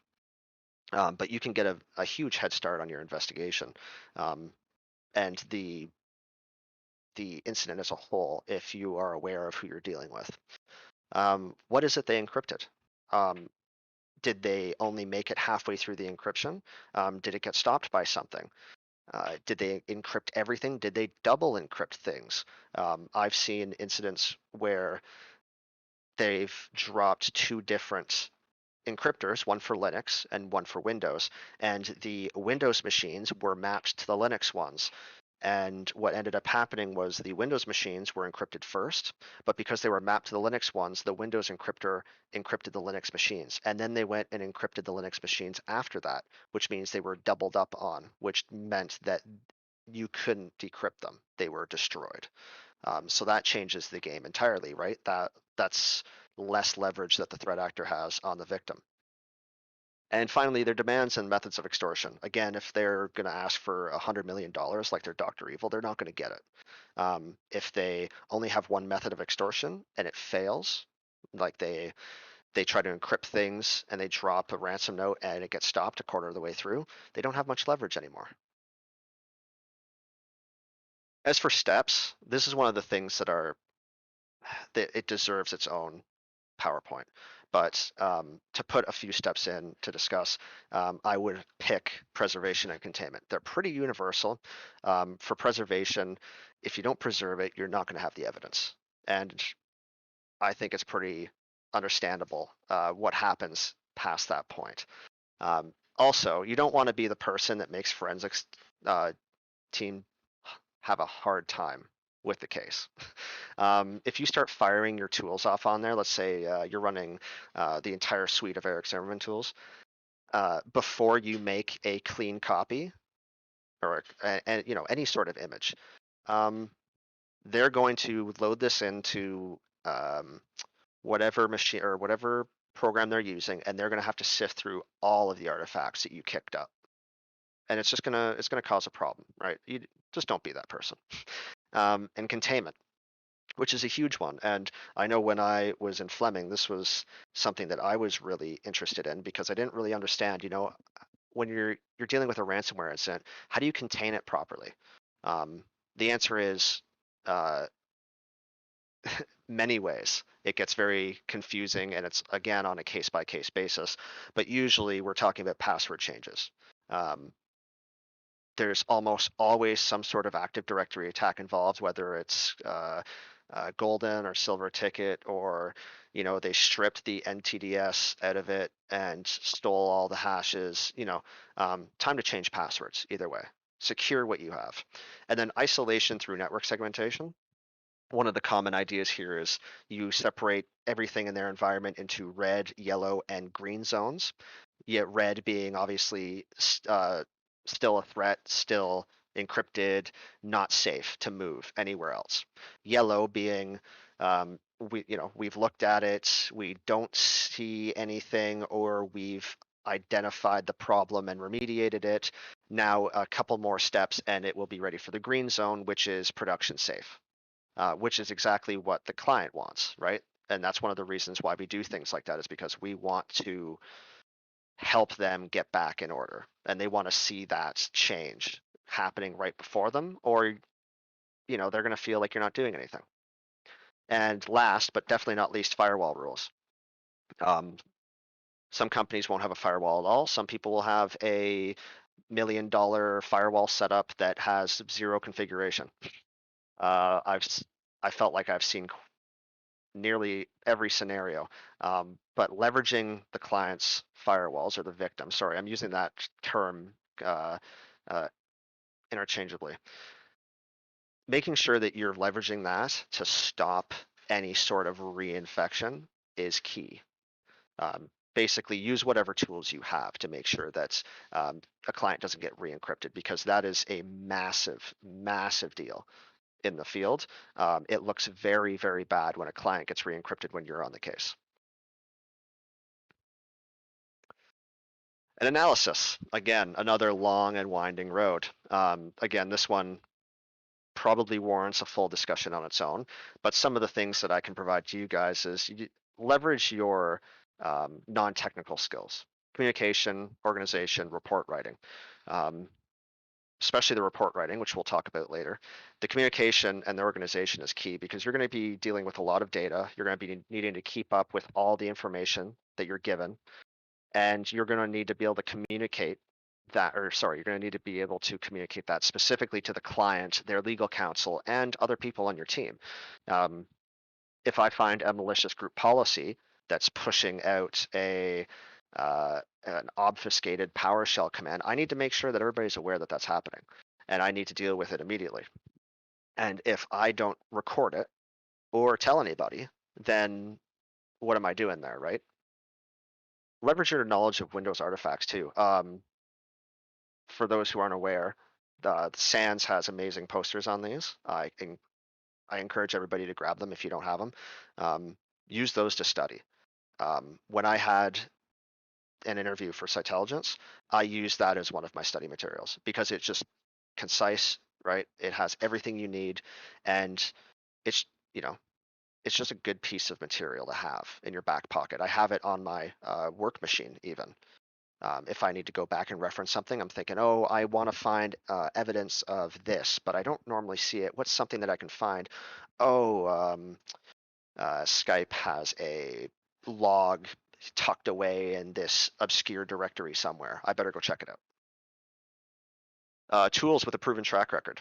As much as I'm happy to see new tools being used, usually the place to test run them is not in a live incident. Try and use tools that have proven themselves in the past. And if you want to test tools to be able to use, that's perfect, and I completely encourage it. But set up a test environment. Use something like Atomic Red to simulate an incident, and then see how those tools stack up in your virtual machine. you may find something that's nobody else is using that could be a huge asset, right? Leverage your threat intelligence. I saw something online about a malicious XLSM, which is a macro-enabled Excel document being dropped inside of a phishing email. And once that's opened, it dropped malware strain known as Qbot, and then Qbot propagated and that turned into ransomware. In that piece of threat intel, there was everything from the time it takes from opening it to execution of Qbot to the hash of it and even the directory that it puts itself in and it installs. All of it was an exact carbon copy of the scenario I found myself in on an engagement. And so ever since then, I've been on threat intelligence. You never know, scrolling through something on Twitter or LinkedIn, you may find something that's relevant to what you're doing. So it's good to keep your eye out for those sorts of things, as well as malware analysis. It's a little bit different doing malware analysis when you're not, when your job isn't just malware analysis. It's a massive field, and there's people that are amazing at it. Excuse me, but if you can spend a bit of time dabbling in it and pulling some IOCs out, it will make your job a lot easier. You may find in in the case of that XLSM, you may find the IP address that Qbot is calling home to, right? And then you can go into the firewall logs and you can take a look and see, oh, where did this traffic originate from? Like where within the environment was it leaving towards that destination? Things like that definitely help.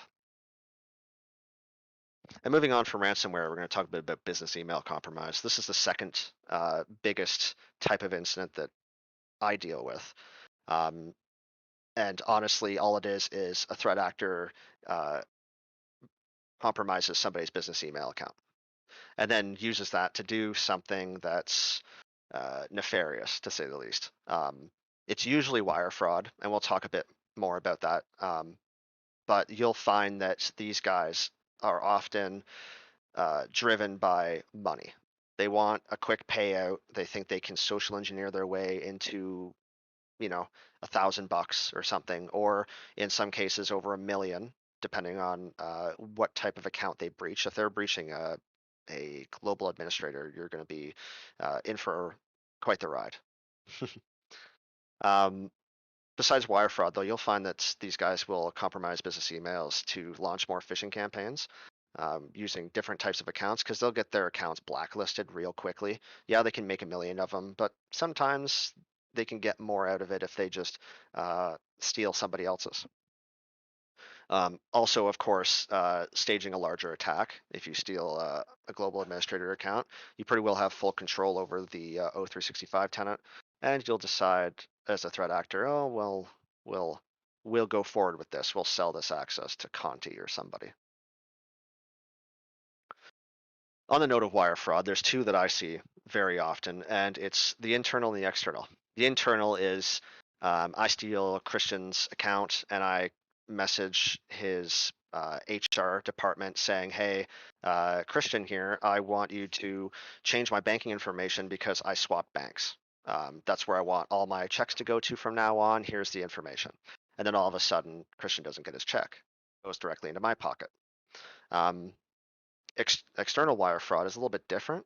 You end up with a threat actor taking over, let's say, an accounts receivable account and deciding that, hey, I'm going to message all of the victim's clients and remind them that they owe us money and that I want it sent to this this bank account right here. And so while that's usually more profitable than stealing people's paychecks, it's also a lot louder and a lot more difficult to pull off. But when they do, that's when you end up seeing hundreds of thousands of dollars being taken away from a business, if not millions.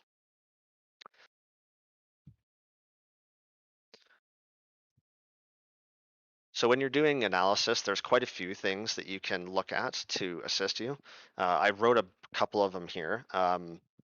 UAL, sign-in reports, inbox rules, addresses, etc. I'm not going to read through all of them, but there are just so many sources of data that you can pull to identify how this happened. With the way the banking's set up, wouldn't that implicate the PERT? It depends. So they'll provide a transit number and a bank account number, and then the name of the bank. Whether or not that the name of the bank is legitimate, we don't know. That's something that the client's legal department will deal with, or whatever counsel they've chosen, and you'll end up with a scenario where you really feel strongly that, yeah, these guys just shot themselves in the foot. We have their banking info. Again, these guys are probably across the planet. Nobody's going to stop them, right? They can identify, maybe a few extra breadcrumbs that will bring the trail closer to them, but they're not going to stop and they're not going to be able to catch them, unfortunately. I do feel that sentiment every single time that I find a fraudulent banking statement. So I definitely understand where you're coming from. Along with all these data sources, good notes are seriously important. Let's say I fish Cristian. Sorry, Cristian, you're getting the blunt end of this. And then I get on Cristian's account and I fish all of the ISSessions, executives. And then I use all their accounts to fish more people. You can see how when you're trying to track the activity done by the threat actor that it becomes kind of difficult. So keeping good case notes is huge. The bank might say you realize you're sending this. Yeah, no, it's okay. That's a reasonable thing to bring up. It depends who you're dealing with. Some people will not notice, sadly. I've seen banks completely ignore $500,000 direct deposits when the average was like $10,000. It just, I feel it. And yeah, and once it becomes international, it does make it more complicated. Even with us, as a side note, if you're working on cases outside of Canada, let's say if you're hired by a Canadian firm, data retention is massive. So the United States Council usually doesn't want any data leaving the United States. So you're using their machines, their tools, right? So things just get complicated on every other level, depending on where the money went and who you're dealing with. Vulnerability and compromise assessments. So compromise assessments, they're just conducted to see if there is a compromise or if there's one existing. Going back to the red, yellow, green ransomware segmentation, once something hits yellow, we may consider a compromise assessment on everything in yellow and then push them to green. We want to make sure that there's nothing else going on in there, like a SSH service running for some odd reason that nobody set up. We don't want that. It obviously can be contracted out as an independent service, but that's not as common. Whereas vulnerability assessments, they are mostly contracted out as an independent service, usually to meet federal guidelines or the IT department in a certain organization has said that they need this, so we go and do it. And of course, vulnerability assessments are just conducted to address any vulnerabilities that are in their environment, whether it's internal or external. And honestly, the best way to do this is Nessus. And I am fully on the Nessus train. It's probably the best tool to use for this sort of thing. Once you're working in the field, you're going to end up with a professional license, and my God, is it great. Also, CVE databases, exploit databases. Once you find something, you need to identify it. What is it? What happens when it's exploited? Is there any available exploits out there? One that comes to mind immediately is OpenSSH. If it's below, I think 7.5, there's a username enumeration vulnerability. Not only can you find that on CVE databases, but you can find it on ExploitDB. You can just strip the script right out of there and use it. And that's where test environments come in. You can, let's say you find this, or you find something else, let's say, and you're not so sure of it, you might have an exploit, set it up on a test machine, see if you can exploit it. Because if it's something that is low It's not as exploitable as some other things, but the impact is very, very high. Checking that is definitely within reason. And e-discovery. This is more of a legal thing that we do. Oh, sorry. Is this better? Let me see if I can change a few things here. Oh, okay. Sorry, it might be your internet. I'll just give it a moment here and see if that sorts out.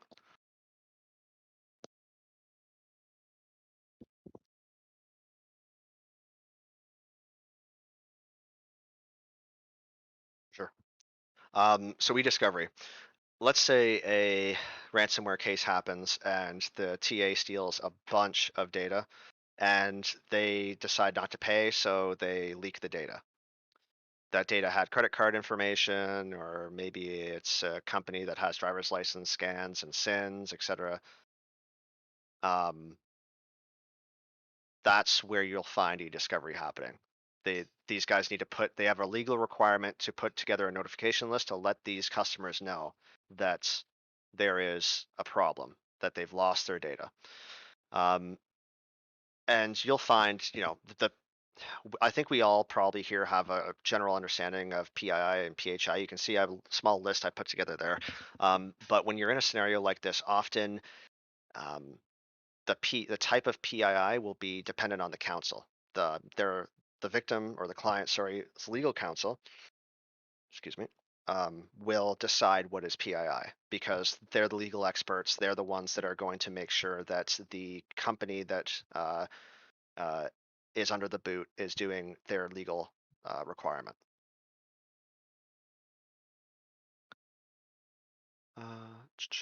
And one more thing about this specifically is there's a few different types of e-discovery that you can do. Whether or not it's whether it's using a tool that your firm pays for, or you're doing manual review, going through each and every single file to pull and identify all of the names and PII or PHI that's in there. I've done both. There's only one that you'd probably want to do. Let me tell you, going through 1,000 PDFs a day for a month straight is not the most enjoyable thing I've done, but it's part of the job, right? So advisory. This is huge. Every day is advisory in a position like this. The client requires us and pays us, depends on us, whatever you want to say, for us to give them logical and professional recommendations. Logical being something that is tangible for them, and professional being up to date.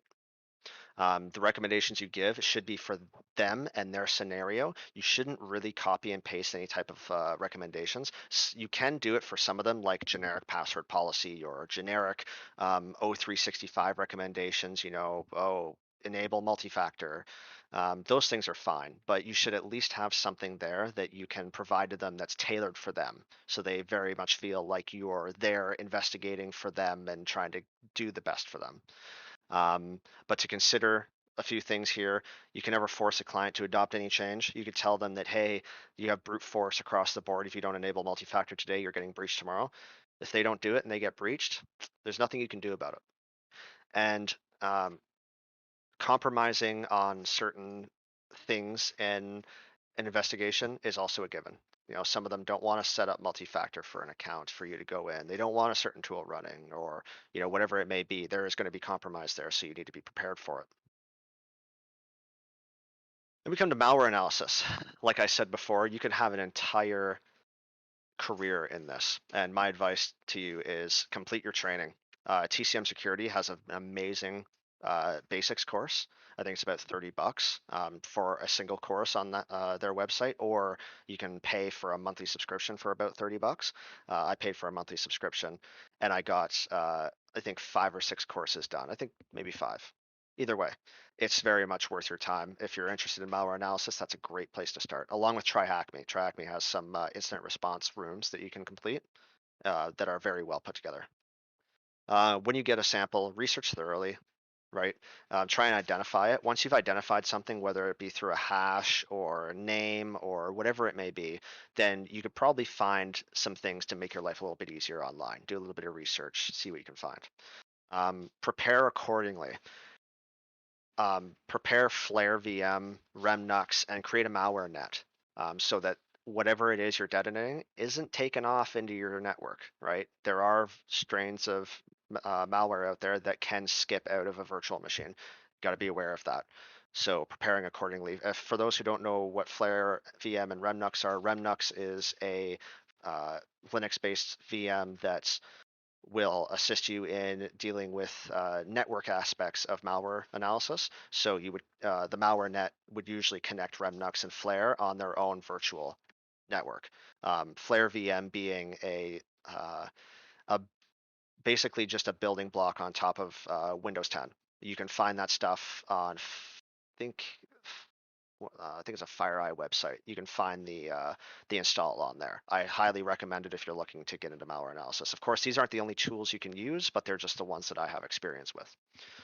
And then when you're doing these, be responsible, right? You're handling live samples.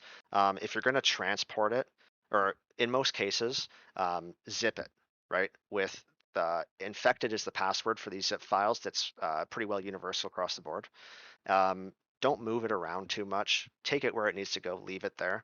And if you're going to pass it around to people, defang it if it's applicable, right? If you're going to hand it off to somebody else for them to do their own analysis, you're not going to defang anything. But if you're sending somebody an IP address or something for them to analyze it and see what's on the other side, but they don't, they might just put it in showed in, whatever it is, you don't want them clicking on it by accident.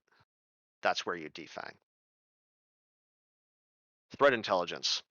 Internal research is big, as well as OSINT. Internal being any IOCs you've collected from other cases, other engagements of all kinds. Attack patterns you've seen, like the QBot to ransomware. That would be an attack pattern that we'd consider valuable. Data collection. Just what kind of data are these guys getting into? What's vulnerable, right? Is this more likely to be targeted by a certain group, depending on XYZ opportunity? And then recycling all these, putting them together for use on a new engagement. There's been like I said, a few times where we've had internal threat intelligence that we've then used to boost our capability in IR. And OSINT. OSINT is huge. OTX, which is Alien Vault, VirusTotal, Malware Tech, all great places to go. CVE databases, again, good to go to, just to get a little bit extra information. I don't have it on here, but the MITRE ATT&CK framework is large as well. Make sure that you have that bookmarked and you're using it and you're familiar with it. Twitter and Shodan, like I had a story at the very beginning about Twitter. There is a lot of info that goes through on Twitter that you may find something useful, as well as Shodan. I have a $1 lifetime subscription. Sometimes those pop up. If you ever find that happening, spend the dollar. It is totally worth it. I use it on every single engagement. The threat landscape. Again, with Twitter, it is a constant river of information, and you will drown if you try and pay attention to all of it. I created this slide the day that Cristian asked if I would be a speaker. So this was on the 25th. Then Russia was only expected to invade Ukraine, and they were only very briefly talking about cyber warfare, which most people even now don't understand. The Belarusian railway had a breach, a disruptive one at that. And how has that changed in about 2 months? Well, I think we mostly know how this is going. For those who are paying attention to it, we've seen more aggressive cyber attacks. They're using malware that's built to just destroy and disrupt. They're not looking to extort anybody. They're just looking to cause maximum damage and chaos. Conti came out as pro-Kremlin, not like any of us were ever wondering about that. But they ended up getting all their data leaked because they infuriated one of their affiliates. And affiliates are massive in that space nowadays. They're all working together. I just saw something, I think it's one of the APTs, Lily, I think it is, has just been found to there's evidence to suggest that they are selling access to Conti. So they're the ones that breach, and then they sell the access off to the guys who are actually going to ransom them and extort them. The point of all this, though, is that this landscape is constantly changing, and you have to stay up to date. But again, don't overwhelm yourself. Don't drown in the river of information. There's simply too much coming out for you to keep up on. Identify some key points, right? Maybe every week, and keep on it. The noise that's below, just don't worry about it. It'll come up, and you'll go back and you'll find it. Development. So I'm not a developer by any means, but I do assist in creating different ways to conduct our operations, as well as I research and try and improve and maintain our tools. I also create documentation and playbook entries. Like I wrote a Active Directory attacks and mitigation document. It was pretty well just filled to the brim full of things you can look for when you're doing DC compromise analysis. Because there's just so much, right? I mean, there's a reason that Mimikatz is so popular, and Bloodhound. There's just so much availability for attacks when it comes to Active Directory and domain controllers that I thought it was something worthwhile. When you're in the field, dedicating some time to something like this is massive, and I highly suggest doing it if you have the time to. It will showcase your skills. You'll learn things along the way, and the people around you will find it helpful, and you'll get your name out there. And then reporting. This will be different every time, and I'm confident that 80% of people don't enjoy reporting, but it still has to get done. My suggestion: record information as if you're going to write a full report, because sometimes cases do go to court. They might be 1% or 0.1% of all cases that you ever do in your lifetime. But they sometimes do. And you don't want to be in a position where a case ends up going to court and you have to gather all of your data back because you didn't keep proper notes. And you basically have to do the entire investigation again, only with the messy data that you already have. And two types of reports that are very common: summary reports, they want the quick and dirty high level, and full tech reports, which I jokingly say, if you saw it, it's going in the report. Somebody will message me and say, hey, I found XYZ. And I'll go, yep, that's in the report. Because these things could be long, 10, 20, maybe 30 pages, depending on who's reading it. The summary reports are very much for the C team. You're not going to find an executive who's going to go through all of the technical info. They just don't care to read that. They'll pawn that off on their IT team anyways. And so you'll find sometimes we even do both. One for the C team and one for the IT team, so that everybody's in the loop and the problems get solved. Tools. You have your paid, your open source, and your proprietary. The paid ones obviously are great. You have paid Nessus as an example.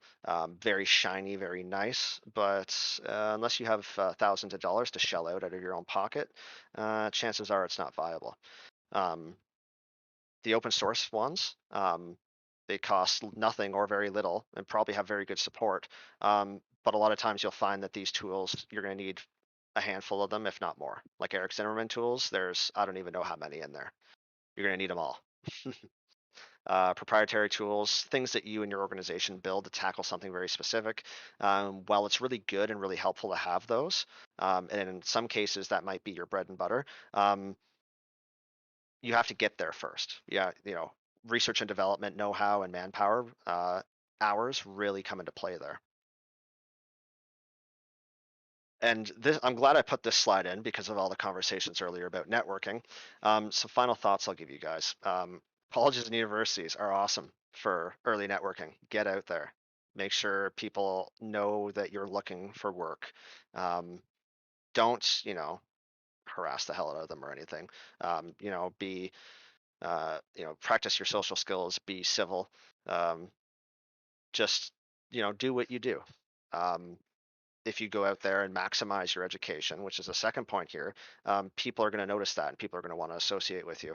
Go the extra mile, take all the opportunities you can. I know going back, Cristian will remember this, we signed up for a CTF and we absolutely crushed it. I think there were maybe 8 or 12 of us, which wasn't even, I think, half the program or half the semester at that point. We came in second by a hair, and it turns out we were the only students there, but we all got recognition for it, and it was great. The people who didn't go there didn't get anything out of it. They didn't, no name recognition, no experience built. And most of all, they missed out on the fun of it, of having these opportunities and taking them. Being in a place like this is excellent. You want to be in a club, you really do. It helps a lot. And for job searching, which I know can be a bit of a sore topic, especially for those that are coming closer to the end of their education, I felt the job searching pain myself. First off, leverage what you know and practice what you don't. My networking skills aren't as good as my investigative skills. So I leaned into my investigative skills. And if I was asked about my networking skills, I told them I'm working on it. I know this, and I know that's one of my weaknesses, and I'm working on it. Acknowledging it is something that will have to be faced at one point or another. When you're looking for jobs, don't let the 2 years plus experience thing deter you. Everybody thinks that they deserve a unicorn, when in reality, they're not going to find one like that. Apply to those jobs anyways. You never know, you might get something back, especially if you write a shiny cover letter to go with your very polished resume. It's going to go good for you. It's very difficult to try and find jobs that are open, right, for anybody of any level. And sometimes those jobs aren't the type of jobs you want. So just get out there, hand out resumes, take the time. They might have another position not advertised that think are a good fit for you. Yeah, you never know. I applied to a job prior to being hired on at ChiLin, and I never heard back from them. So I emailed them and I said, hey, just checking to see. Yeah, exactly. Checking to see if maybe you guys have considered me for this position. Is it still hiring? Do you guys have anything else? And I got a very, very nice response from the woman in HR saying, yeah, this is ongoing. Right now we're looking for experienced people, but it seems like you really want to do this. So we're going to keep your name in the pile for next time. And it was a great experience. Of course, disappointing because I didn't get an opportunity to move forward with the position, but still helpful to grow as a person and as a professional. And the last thing is, it's hard. It's hard handing out resumes, and not hearing back or being unsure, practicing for interviews and then the nervousness before an interview. The whole thing can sometimes be a bit of a struggle, but just try not to let it get you down. You will get there one way or the other. Pretty well just work hard, practice, get your name out there. Again, networking is huge. And yeah, that's really about it. I don't have much more. If there's any remaining questions, I'll be happy to answer them. But I just want to thank Cristian for reaching out and getting me in here to talk with you guys. And again, thanks for having me, the rest of the executive team and all the other members. I will end with one thing. On the note of networking, if anybody wants to reach out to me, whether or not it's in Discord or on LinkedIn, definitely just go for it. I'm always looking to expand my network as well. And it'll be great practice for you guys. Maybe you'll see some things that I'm posting or that people that I know are interacting with. It may give you an idea of something that you want to do, right? You never know.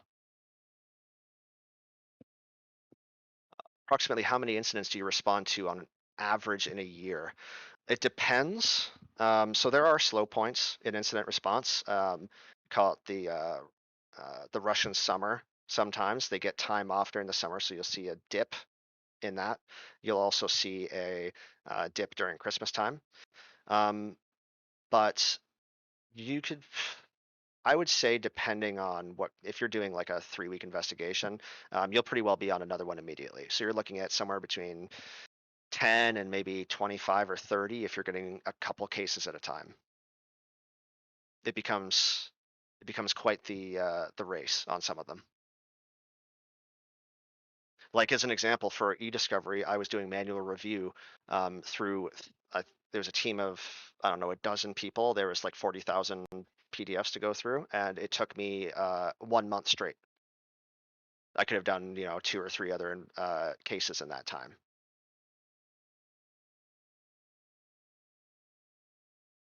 What tools do I use regularly? Some of the ones that I mentioned here. So I'm big onto the OSINT. So when I find something, I'm checking Shodan immediately. For BECs, I'm grabbing IP addresses and I'm going into like abuse IPDB or IP quality score to try and identify if these things have been reported before.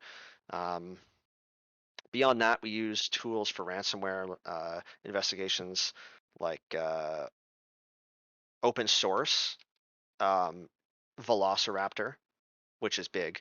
I encourage everybody to check that out. It's a huge, huge thing coming out nowadays. They have competitions for people writing threat hunt artifacts for it and everything. I mean, we've deployed it and ran a single hunt, and we've found results that are out of this world. Other tools like Nessus are paid. Carbon Black is paid. Yep, that one right there, Christian. Mike Cohen, I believe, is the developer of that. He works for Rapid7. We've had discussions with him in the past. There's a few people on our team that have regular contact with them. They have a Discord even there. You can go in, you can ask questions, have help with troubleshooting, etc. If that's something that people are really into, writing your own artifacts, and it's got its own language in there. There's a VQL. You'll know what it is when you see it. You can get a lot of mileage out of that. We've ran incident response solely out of Velociraptor before. It's big. Again, the shiny ones like Carbon Black are also big because it's an MDR, right? Managed detection and response. It has literally everything in there. You can isolate things and pull files for malware analysis and the whole shebang. But that costs, I don't even know how much, to be honest with you. Tens of thousands of dollars probably a year to have that capability.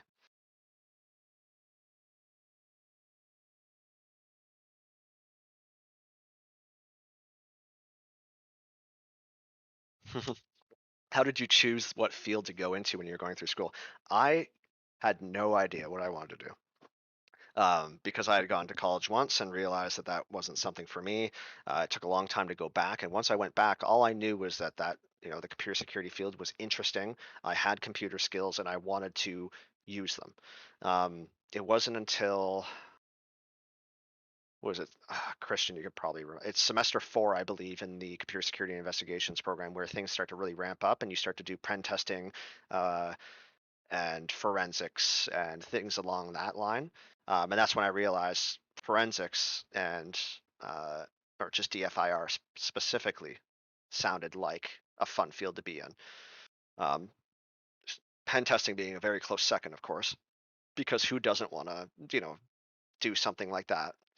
But I just, for me, I don't have the level of coding skills required to get into a high level position in pen testing. And you'll find jobs like incident response, you don't need a massive amount of programming experience. I can understand PowerShell, Perl, and Python to a degree where I'm not going to be writing my own stuff, but I'm going to be able to identify what's going on and be able to modify something for my own need. And that's really where that capability ends. So I guess I don't know, maybe that had something to do with it. Yeah, for sure. Does anybody else have a question? If not, I know it is 9 o'clock and people probably have things to get done, so we can end it here if there's no further questions. Again, feel free to reach out to me. I'm always available to talk about stuff. Since you mentioned AD priv escalation, how often do you see Bloodhound being used? A lot. They like to rename it and try and hide it, put a dress on it, whatever. We find it. That's something actually that Velociraptor can do. There's a Bloodhound threat hunt within there that one of my colleagues wrote. Very talented guy. He runs it immediately, and we find the executable. It could be spooler.exe for all we know, but he'll find it. AD find is something I see. Pretty big red flag when I see things like that. I kind of just uh, the nose laugh, the little exhale, and then move on because it's such a common thing. Mimikatz is pretty big. Rubius, Kerbrute, stuff like that is also used because you have to think that one of the first things people are going to do, they're going to get into a system, they're going to escalate their privilege, and the very first thing they're going to do once they have privilege is they're going to disable everything, all the detection and response systems. Not only are they going to disable Defender, they are going to outright uninstall it in some cases. It's a complete Wild West scenario once they have administrator privilege, I tell you, and they will drop any tool they see fit as long as they can hide it from the IT team. At that point, you are at their mercy.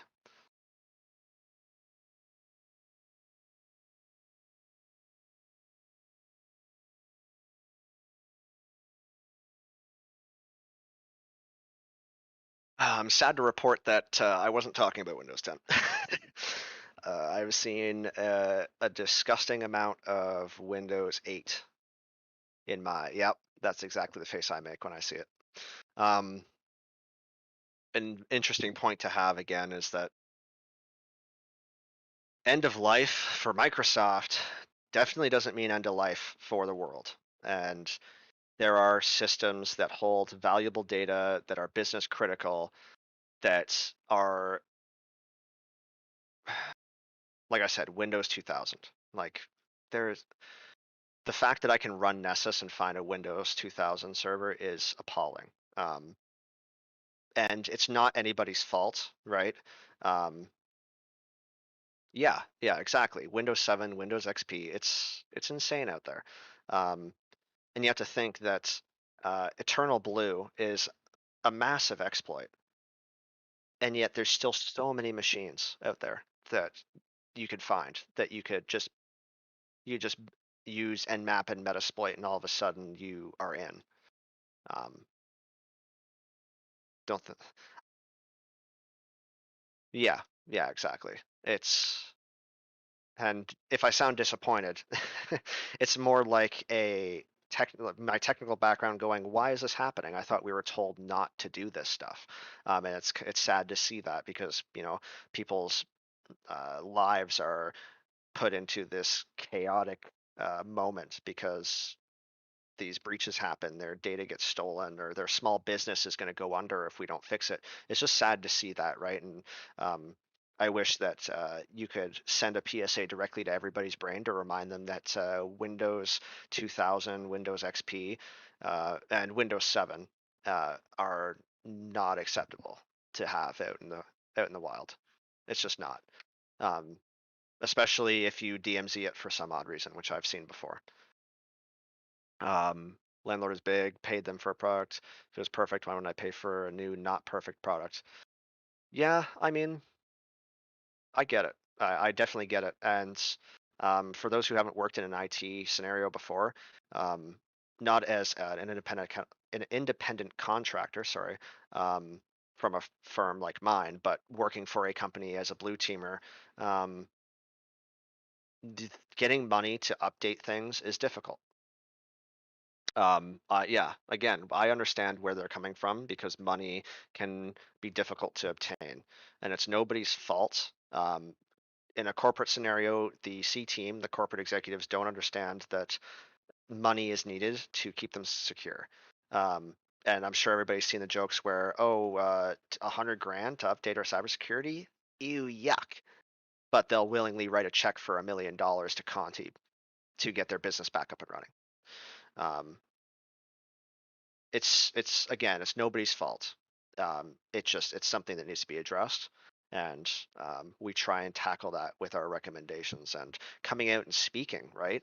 I have people that ask me for technical advice, not that often, but I'll give them everything that I know when they ask, because I don't want that kind of thing happening to them if they're in a business setting, right? I know a few people who are in organizations that have no cybersecurity, and they're friends of mine. They ask me on the side, "Hey, what do you think of this?" "Oh, I think this about that. That's my opinion." "Oh, you want to use this tool? How about using this one instead? Or if you're going to use that one, do it this way," right?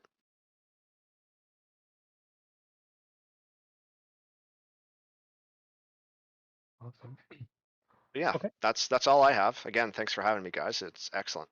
Thanks for I joining. really enjoy. I was in here for about 10-15 minutes before I started, and it's very nice to hear how passionate everybody is about it. So good on you guys. Awesome. Thank you for joining us this evening as well. We really appreciate having you, and what a phenomenal talk. Thank you. Uh, Thank you. and with that, I'll let everybody go. I'll adjourn the meeting for tonight. Do fill out the survey that Cristian just posted in the discussion chat or the streaming questions chat.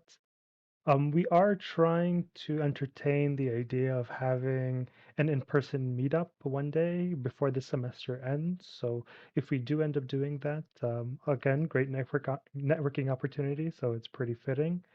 But if we do end up with a definitive plan on a meetup, we'll definitely send out notifications. So keep your eye on the announcements channel. And with that, have a good night, everyone.